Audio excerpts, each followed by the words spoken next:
To Dad. I'm Tim Langen of the National Parents Union, and this is a time of the week where we take a look at issues from a dad's perspective. I'm going to go around here and introduce the rest of my crew here. Jose? Hello, everyone.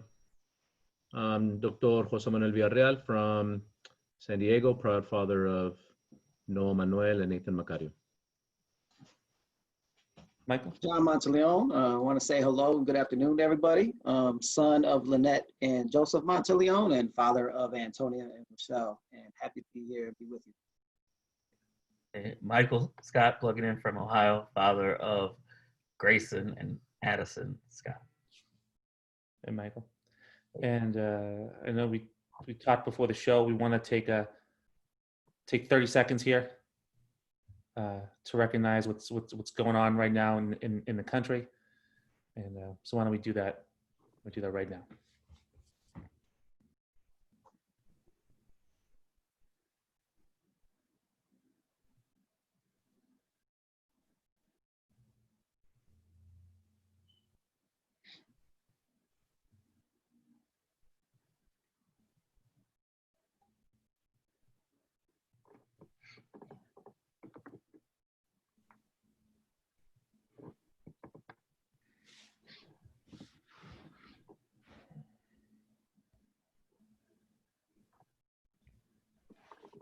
Thanks, guys. Obviously, we do that for the memory of George Floyd. What's going on in the country right now, and it's I don't want to know.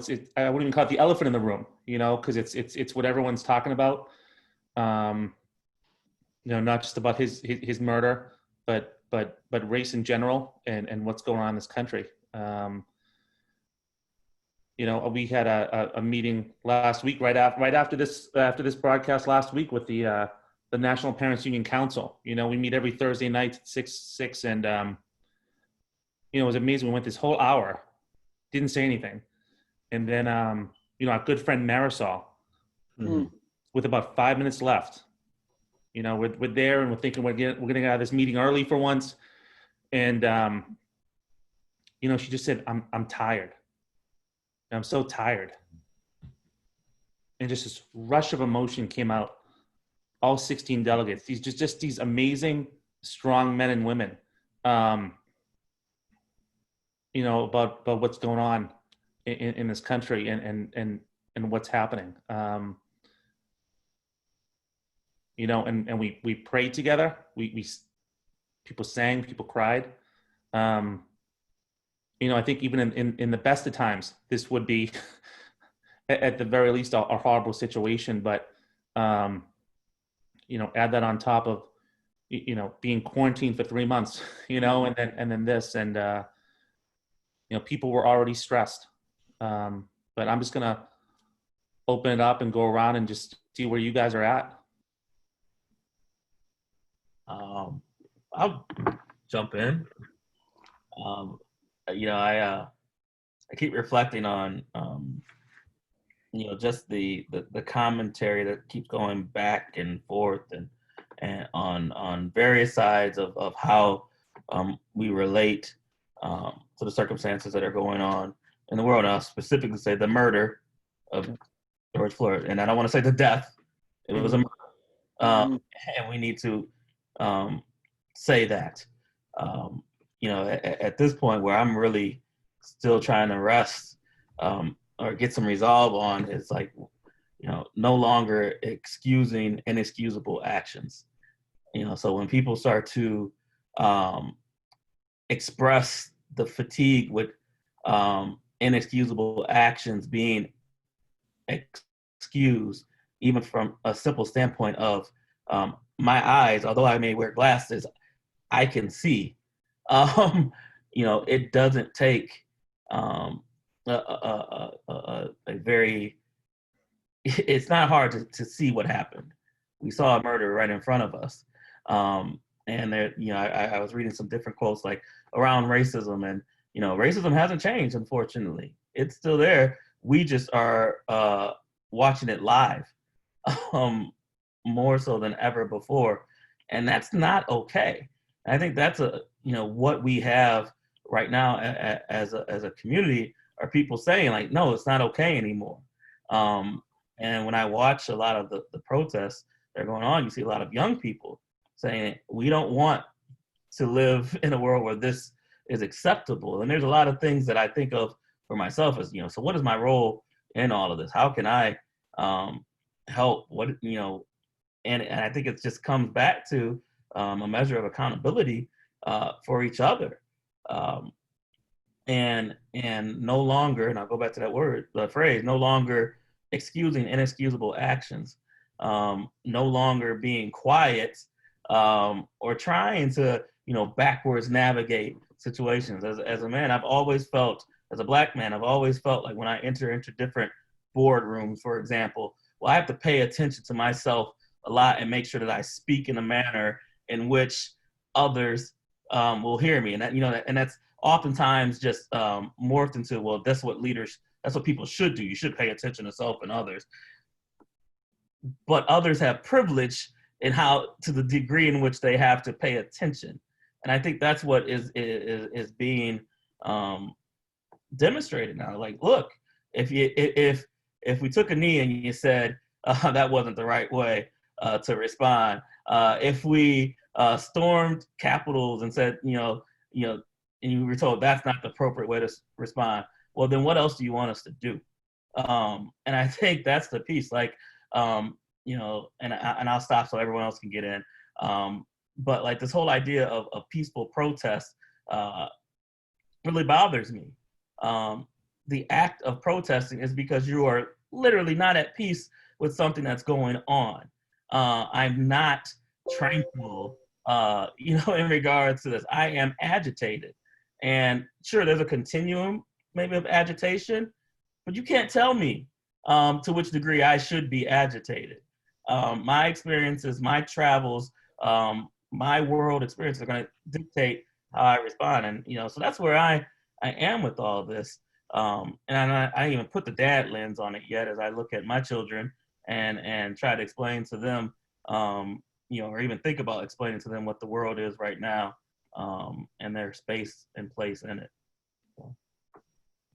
Mike, I like what you said and how you noticed the youth. And I too notice how young the people are in the crowds that I'm seeing on CNN and other news networks. And I looked at it like, from a 21-year educator in 100% urban districts with Black and brown children. And, I've worked my whole life to try to remove obstacles and barriers and be a voice and lift them up and give them a platform because that the systematic oppression exists and you see it every day. And I think like when I see young people out there using their voice in the right way, they're the ones that are going to bring change, right? Like it's those people, those young people that are out there. So yeah, I agree with you there. I agree with you. And I think what disheartens me the most, and I like, no matter as educators, and we're all educators and we're all fathers, and our job is to remove those barriers for children, especially those that are systematically oppressed. The one thing that we should never think about having to remove from them is the color of their skin, which is an inbuilt barrier for them. And that's what saddens me and then upsets me the most. It just breaks my heart. Yeah, I feel like I need permission from all of you to tell my story, because, I stand by what's happening right now, and I've been told we shouldn't talk about anything else but the Black community right now. So I think just to norm our conversation today, for myself to feel comfortable, I need some permission to be able to tell my story, and really our story, if we are not Black. What do you all think? Yeah. So, 100%. And I would say this, just kind of add something to that. um, your story, our story, the American story. At what point is it is, a human story that, we're watching and we're telling. So I'll just say, like, the permission to speak about your story should always, those are, that's what we should be granted, regardless. And I also just want to say, like, as allies, and I think, allyship comes, depending on your where you originally, I guess, kind of designate yourself, or in different groups, and then how are you an advocate in front of the battle for those that are fighting a battle, right? So as a Black man, I'm an ally for other groups, no doubt. Am I going to stand side by side? Am I going to stand behind? Am I going to stand in front? An ally, I think, stands in front. So Jose, I say, come on, brother, share your truth, because it's important. Appreciate that. So I've asked for permission. I'm gonna request that I'm gonna give you permission, to all of you, to continue to teach me and coach me from the stories and the lives you live, all three of you. So I'll take no offense. I come in with an open mind and open heart. As my co-host on our EP live show daily, Bruce Jackson, says, you got to open your heart, your mind first before you open your mouth. So my mind is open as I open my mouth. I just would say this. I'm so proud to have been brought up broke, because in that it taught me not only empathy, but because of the systemic racism that exists in this country still, a lot of us were Black and brown in this broke community. And it taught me that, the students at that time, who were students and parents that I grew up with, that I mentioned before in the show, gave me a nice perspective about life.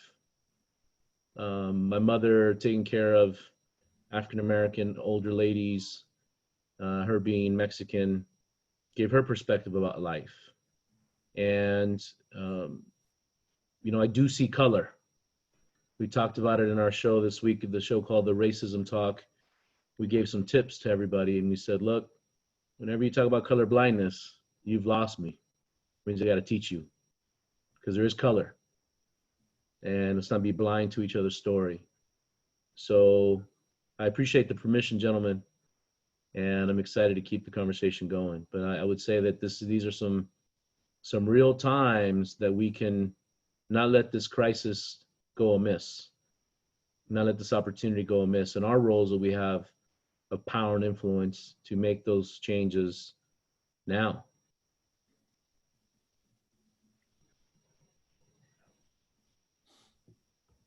Yeah, I'm reading some reactions here to what we're saying here, and someone, Erica, said, I just want to be myself someday in the workplace. And I don't think I realized until this week, even though I've been doing this work now for almost a couple of years now, and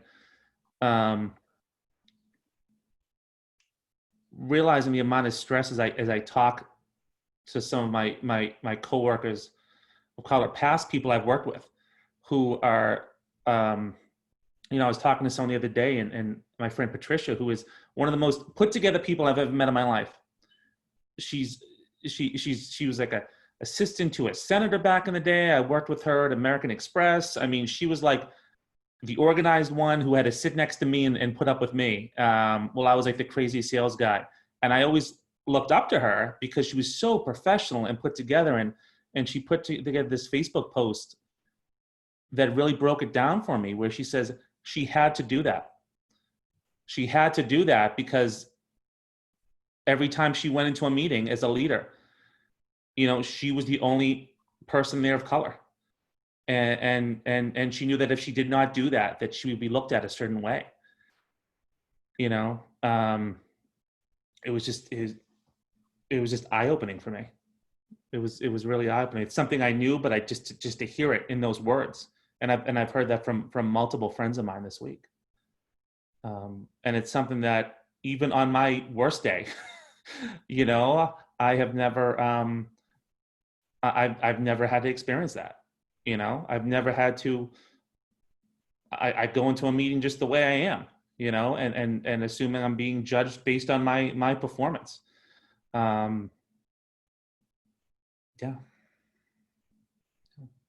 So, but I can't imagine what that's like. You just want to be yourself. You just want to tell your story, without permission. Yeah.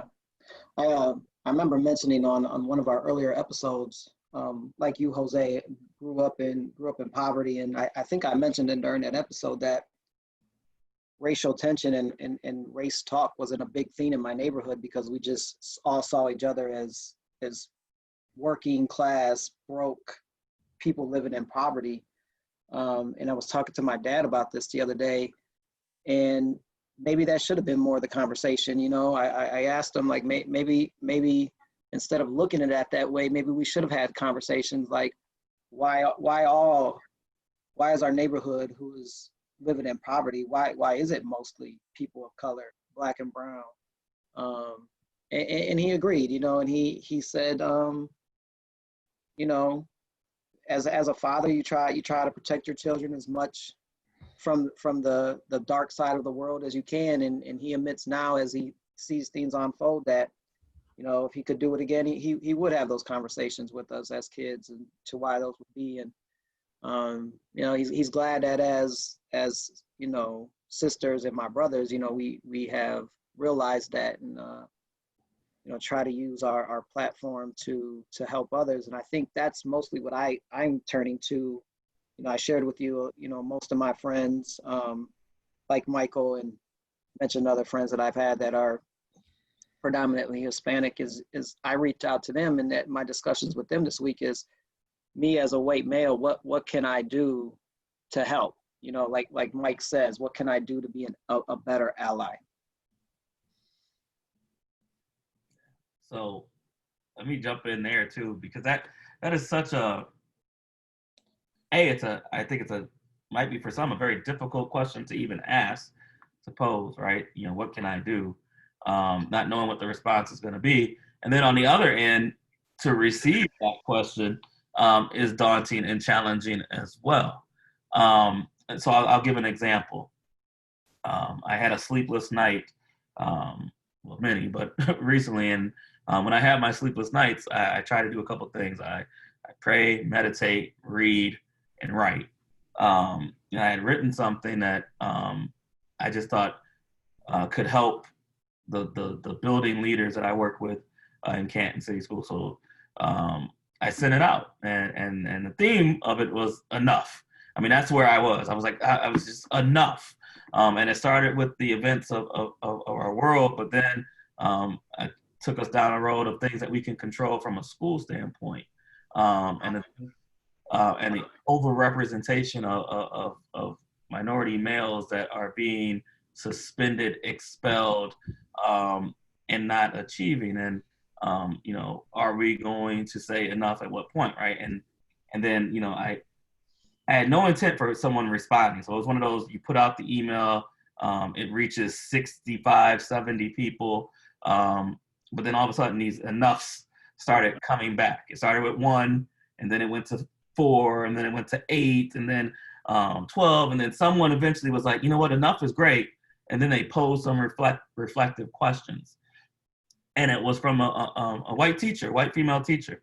And I appreciated that, because taking ownership for it and posing the questions, and then someone else began to reply, and it happened to be another white female. And I appreciated that, because now it's like, yeah, you know, an ally, step in front, and say, you know, stand from front. It's easy to stand, in my opinion, side by side, because that person is still, you know, the person that's affected is still taking the heat. It's still taking the, you know, the pain. And you're there, and you might get some residual effects of it, but if I step in front, now, you know, I'm gonna absorb that, and you know, and I think that's an important piece. On the contrary, someone said, man, this was great. I'm glad you opened up the dialogue, but why don't you start a blog so that, people can speak to this? And I replied, and I didn't reply. I should say I didn't reply to her. I should have said, no, why don't you start a blog? Why don't you take action? I'm taking action. I'm living the experiences. You take action, because there's a story to tell too there. And I think that's kind of of just, when you spoke about, making the phone calls and the outreach and doing, various parts and asking, what could be done. Yeah, I think there's that. And then there's, just taking the initiative to say, all right, enough. And here's what I am gonna do. And, since we are dads to dad, I think there's a responsibility. Like, I look at my son and daughter, and they weren't born. I've been with them since they came out of the womb, right? They weren't innately hateful, right? They're not. And we're doing all that we can to teach them to be kind, to be respectful of others. And I've said this before, I watch them play, and they don't say, oh, I'm gonna go play with the brown kid down the street or the white kid down the street. They say, I'm gonna go play with London down the street, or I'm gonna go play with Mark down the street. That's what they say at 3 and 2. So, I think we also have a responsibility of continuing to follow the model of our young kids and making sure that they're equipped with the ability to lead and say, like, yeah, this is how I am going to be as a human being. So. Yeah, you said something made me wonder as a dad. I don't think I've ever said anything negative about, anyone's race since I've been a father. I've said things about certain politicians. And then my son said it to me. And I'm like, uh-oh. Now he's saying it without evidence. I have a lot of evidence of my beliefs. So then I wondered, oh my gosh, how do I manage this? And then, I went through a police academy before I became a counselor. It was a reserve academy. Some of the other officers in the area called it Camp Snoopy at a Riverside Community College. But I had to pick a path. And when I decided counseling, I got lucky, I guess. But I struggled through that academy because of things that I was seeing, things I was hearing. And, I'm not afraid of the police. And I'm not teaching my sons to be afraid of the police. But I am teaching them, watching the cop show, how to handle the police and how to be handled. So I'm trying to really be careful not to espouse ideas that because I'm out of anger or hurt, but rather facts. Mm-hmm. And so it made me wonder about that, about how you all kind of engage right now, because we watched the riots live this weekend, man. They were on 24/7 in my house. It was a teaching moment for my boys all day. Anytime they'd come in, I didn't force it upon them. If they if they turned to look, I explained it. They walked by, let it go. But I'm all about being honest and open with them. And then, while I was watching CNN, they were cursing up a storm. I'm watching Fox News, because, cursing up a storm, and just explain it. So, I just wonder about that influence as dads with our kids, I didn't realize till recently how, actually it was until yesterday with, we were talking to Mira Brown and how she was talking about race and talking to kids about race. And I didn't realize how little I've actually done that with my kids. Because what I do, she was talking about how the worst thing you can do is almost like shut it down. And that's what I'll do. I'll shut it down. The other day, like if Max was asking a question, a stupid question, he asked if, do white people, do white people like vanilla ice cream and do black people like chocolate ice cream? And I said, what are you talking about? And I just shut it down real quick. Whereas whereas instead of going into detail, about, man, your dad, man, I'll eat any kind of ice cream. Doesn't matter, but we've never had that dialogue. We've never opened up those floodgates to really talk about race. It's been more like, oops, shut it down really quick. Let them know that everyone's equal, move on, and as a dad, I think especially now, it's important that I open up those dialogues, and I'm an amateur on it. I've never done it before. Me personally, I'm starting simple this weekend with the Sesame Street Town Hall on CNN, because otherwise I really don't know how to do it. I'm not comfortable doing it, and I want to make sure he gets a lot out of it. But it was just interesting to realize that. So, Tim, I thank you for sharing that, and you recognized yourself as an amateur, and I have my oldest daughter, Rochelle, who is half Black, and my youngest daughter, who's going to be 19 this month. What I will share with you, my vulnerability is I'm going to start having conversations with them that I've never had with them before, and I'm ashamed of that. And the vulnerability that I'm going to share with you guys right now is what I got through the conversation of my father is, he shared with me the reasons why he didn't have those discussions with me, because he felt that I saw it and lived it every day. I did the same with my daughters, one being of color and one not, but also because, of the friends that myself and my ex-wife shared, different races, religions, walking through the door. There was times where I had students of color where I would bring them home as a temporary until housing opened up. So I had, African-American kids live with us for months, and so I never felt I needed to kind of discuss this with them. And I'm ashamed of myself now. Like I'm really ashamed. And I did the same thing that my father did. Like I just didn't have the discussion. I just didn't sit them down. And I know that my experience from my oldest daughter was completely different than my youngest daughter. And she just shared it with me a few months ago when she said she took her two daughters to Target and her husband wasn't with her. And my youngest grandbaby is of lighter skin, and my oldest grandbaby has darker skin. And she told me, she said, "Dad, I felt like there was women at Target that were judging me because I'm a young mom, my kids don't look the same, and I'm of a darker hue." And that broke my heart. And I listened, but we didn't really have that conversation. And so I'm with you, Tim. I'm going to be having these conversations more and more with my daughter. Both of them, and I'll be right there with you. So hopefully we can share some tips. Yeah. But I am ashamed that it's taken this for me to be more proactive and step out front and have those conversations. So, John, you say something there about shame, and I can't think of what I was reading an article. And going back to that ally piece, and the author of the article was really trying to be conscious of not putting guilt onto self or others, because when people feel guilt, they are less likely maybe to act. And it was an interesting thing, and it's not about guilt at this point. It's about improving outcomes moving forward. So I guess what I'm trying to say is don't be ashamed. At this point, shame serves no purpose for you.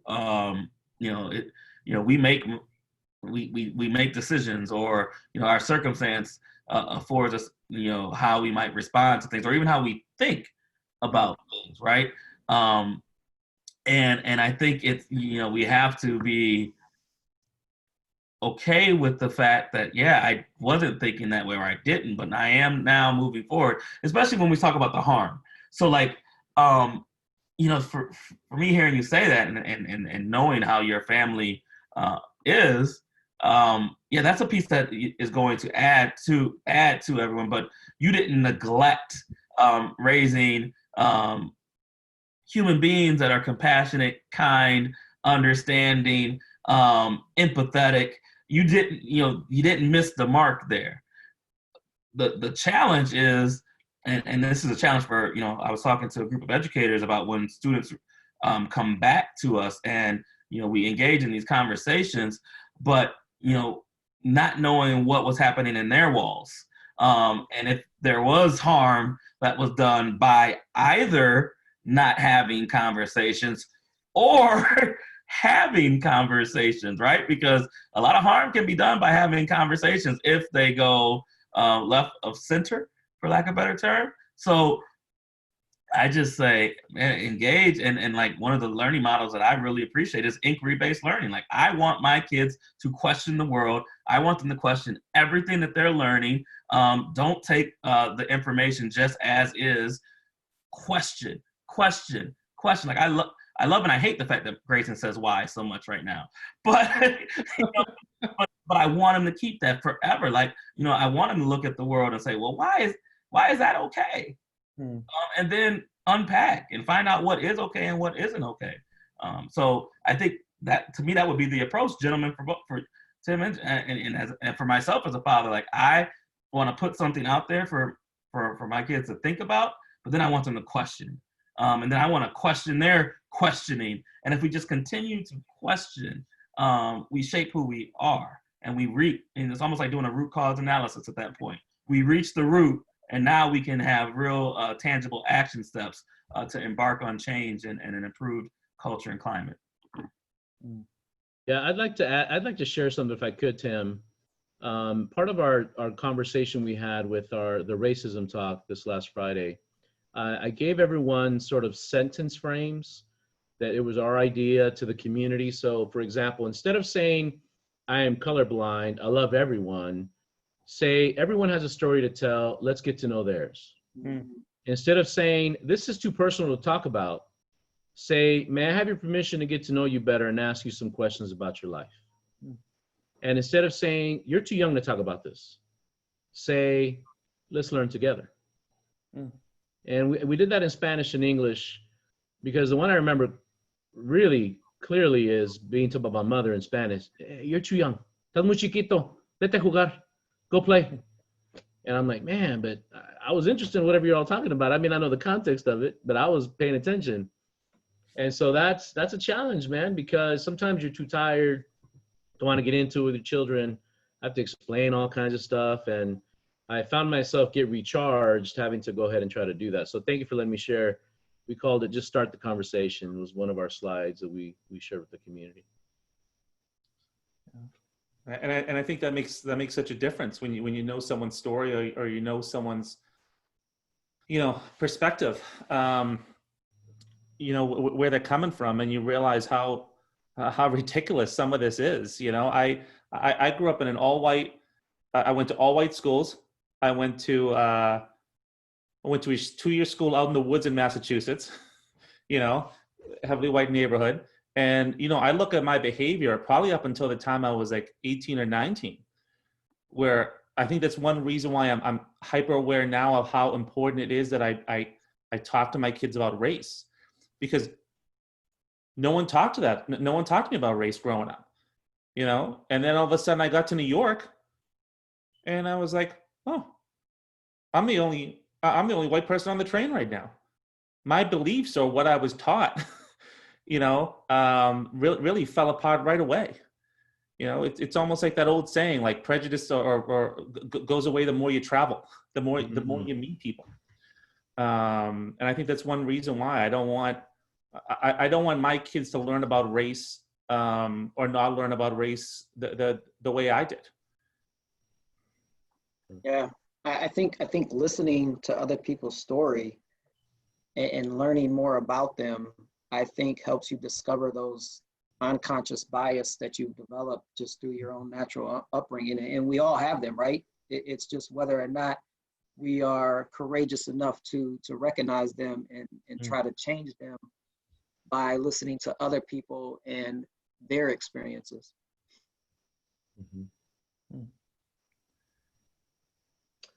I do have something to share. Last Friday, when all this was happening, we were having a Zoom meeting with our leadership team, about 10 or 12 of us, maybe 15 of us. And man, it just got to me, man. I just broke down. And it was very stoic, but it was emotional. And first time I think I've cried in front of the staff in a while. And, you know, I just said, look, I'm angry. I'm highly agitated. And that was right before the weekend when all the riots took place.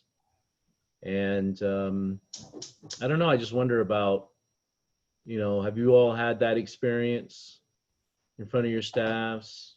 I mean, nothing's been, I do remember the Rodney King situation. I remember all the Prop 187s here in California, all the Latinos walking out of schools, but this was epic for me, maybe because of the way it happened, how it shouldn't have happened. But maybe you felt that, or maybe might feel that emotion when we come back together. I'm just wondering how you might handle that, because people want to see our hearts. They're going to want to see it and know that we're not cold-blooded when we come back from being locked up in these homes. I tell you, for me, it's enlightening to hear you and Mike talk, because as an educator, well, one, to answer your question, I have cried with and in front of my staff many times for various reasons. I was a building leader for a predominantly Hispanic building that had many immigration issues and just a lot of trauma that our children dealt with on a day-to-day basis along with our families. But back to my point, it's as an educator and as a father, it's enlightening to hear both of you guys having these conversations with your staff, because I was already thinking, like, what are we going to do as educators when our children return? We already know the trauma that they felt dealing with the pandemic, right? And now we have this nationwide global experience with racism. So they're dealing with the virus, they're dealing with racism. Like, now more than ever, when we return to school, we have to focus on those trauma-informed practices, those social emotional learnings, and not only with them, but with our staff. Like, we should be preparing for that. We should be working together to make sure that we have a plan in place.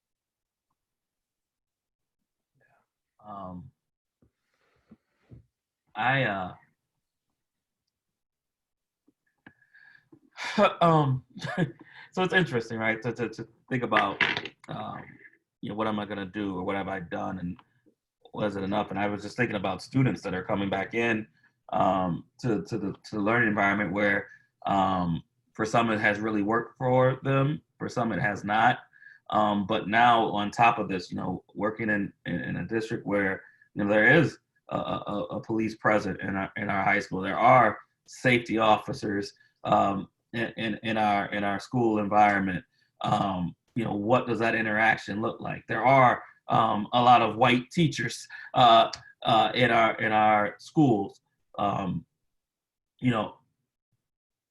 Because of everything that's been potentially seen through the media, when adversity hits, to me, is going to be the more important conversation. So when even with families, right? So when a student is in an adverse situation, whether it's school discipline, right? That's a big one, right? So I've had this problem with this teacher, This teacher is a, insert the noun, right? Well, now, what fuels that? So getting back to, like the practice, the restorative practices, something as simple as the I feel statements. When this happened, I felt. And then getting to the root of that, like, we are going to have to really train ourselves as adults, and then help our students and the families, have this open lines of communication. So that's kind of where I'm going in my head right now. Like, I've gone through the various stages, of like shock to a little bit of grief to just anger, where I didn't want to take it anymore, right? To now, like, okay, strategy, involvement, action, putting up, how do we set the environment where we can have these real authentic conversations? But then I'll go back to my first message, how do we hold people, no longer excusing inexcusable actions? Mm-hmm. So, we gotta have to call things out as they are at some point too. And to me, that's the point of least resistance, to be like, look, no, it's not okay. So here's the opportunities to grow. And then to me, as an educator, make sure that we're surrounding our students and the families with the right people that want to help. We can go into the paradigms of low skill, low will, high skill, high will, but ultimately, from a humanistic standpoint, do you want better outcomes for yourself, for students, for our community? If yes, let's help. If your track record continues to show no, then no longer will inexcusable actions be excused. So that's where I am. Tam, I'm really curious. You know, your work here at National Parents Union has been powerful. So I've seen your shows. You guys are really trendsetters.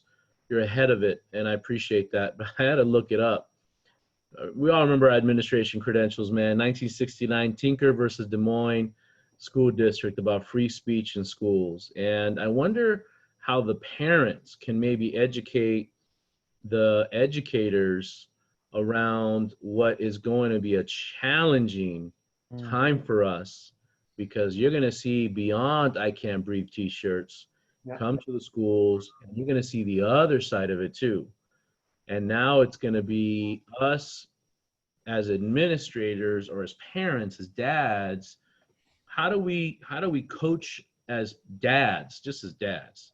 How do we coach the schools about for what is about to come, their own pandemic, if you will, of social change?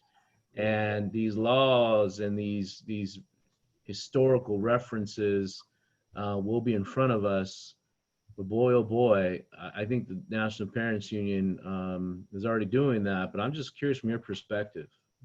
I think you know the one lesson I'm getting out of this, and I would say this on behalf for advice for administrators, for teachers, and also I've been told as a parent actually is again, it just comes back to listening. Mhm. I just don't mean like sitting there thinking about what you're gonna have for dinner, you know, while a parent talks to you. I mean like really listen and hear where they're coming from, because right now parents especially are spending more time with their kids than they might ever spend, you know. And I mean they're seeing what makes them tick. They're seeing maybe for the first time how they learn, what's best for them.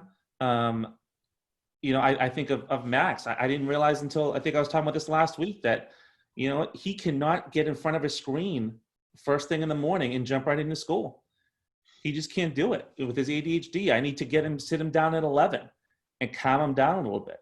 And you know, there's tons of stories I hear from that. At the same time, you know, I was told from a colleague last week when I was trying to talk to him about the National Parents Union Bill of Rights, and he put up his hand because I sent a sharp email, you know, and he says, "Hey man, you got to understand, teachers and administrators, they're human too, buddy." Mhm. Mhm. You know, you're telling us to listen. You have to listen as well. It's a two-way street. And again, I mean, it's just all about listening and understanding what people have been through last couple of weeks, last few months, and how we're going to take those experiences and not go back to the same old, because we can't, and we don't want to. So There's been administrators fired for taking t-shirts away with the flag on it in the last 10, 15 years. So imagine I Can't Breathe, imagine all these shirts can be confiscated or whatever the other side is. What you showing us, Mike? Well, I mean, Tim just kind of, you know, that whole idea of listening. I wanted to show this quote. You can learn something new every day if you listen. And then right next to it was, sorry, we're busy changing the world. Yep. I like So, that. I mean, those actions go, listening is an act of love.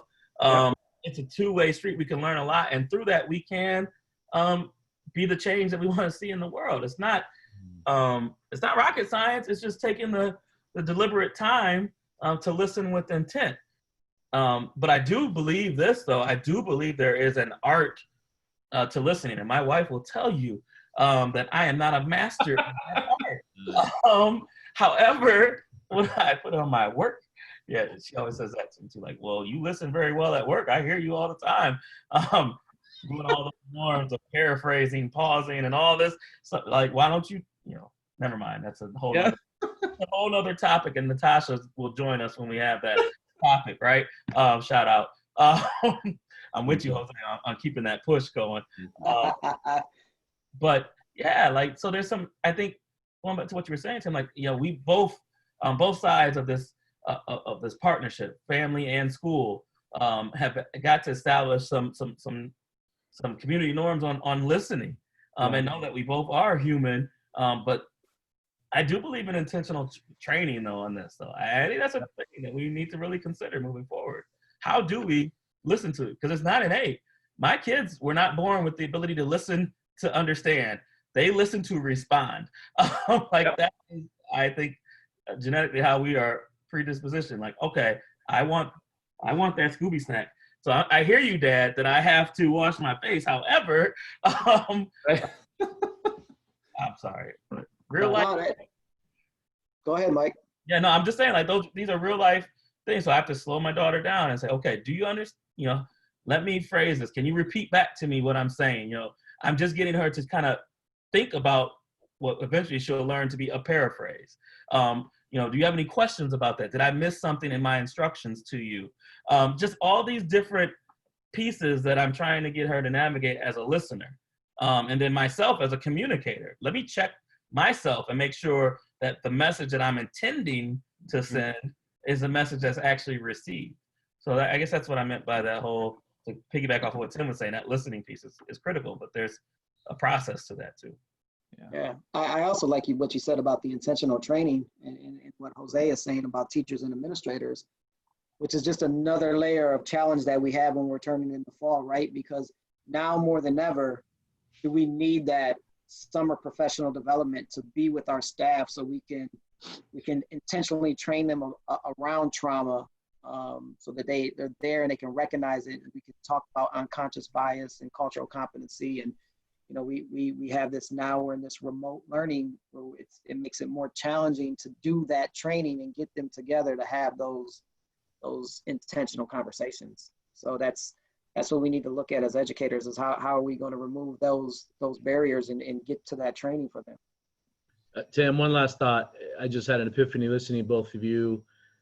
In the time where we should not cover our mouths, in the time where we should hug each other more. Yep. Here we go. Yeah, that's true. It's true. Yeah. It's true, man. Well, guys, I got to tell you, thanks. This has been an awesome episode. Again, I think every show gets me out of my comfort zone. It's therapeutic. It's what I need, and I need it more now more than ever. We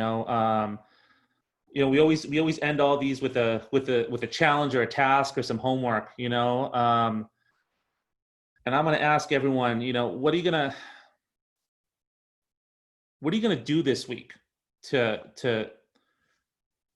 get through this stress, this agitation, whatever the hell this cluster is, that's hanging over us. I was talking to a friend last week, and he was talking about, like, he wants to be untwisted. That's what he is. He feels all twisted up. He wants to be untwisted. I mean, I feel like if we've had 10 episodes, I've ripped off Michael Scott 5 times, but I haven't journaled for years, but it was, God, when I used to, it was so therapeutic. I'm going to start journaling again this week, man. And then I'm going to take my kids to that Sesame Street town hall. How about you guys? Jose, what are you going to do this week? I'm on the I Love You challenge, Michael Scott. I sent that out to 2 correctional officer buddies of mine just last night, and I got the typical correctional officer buddy response. Yeah. And one of them, my man, he's totally on the right, telling people to unfollow him, all lives matter, and I threw it at him, and I'm sure he didn't expect it, and I won't unfollow him because I'm going to hear him out. But at the end of the day, I'm going to say, look, man, I still love you. Yeah. You know what I mean? So I'm going to keep grinding with that. So I appreciate you so much, Michael, for inspiring that. Yeah. John, how about you, man? What are you doing this week? So my challenge last week was to continue to reach out to people, and show them love and see how, if there's anything that I could do to help them. And I'm going to continue that challenge. But like Michael said, I'm going to do a little bit more listening. I'm going to remove my guilt and my shame, and see how I can act more and be that be that friend or ally that they need in this time.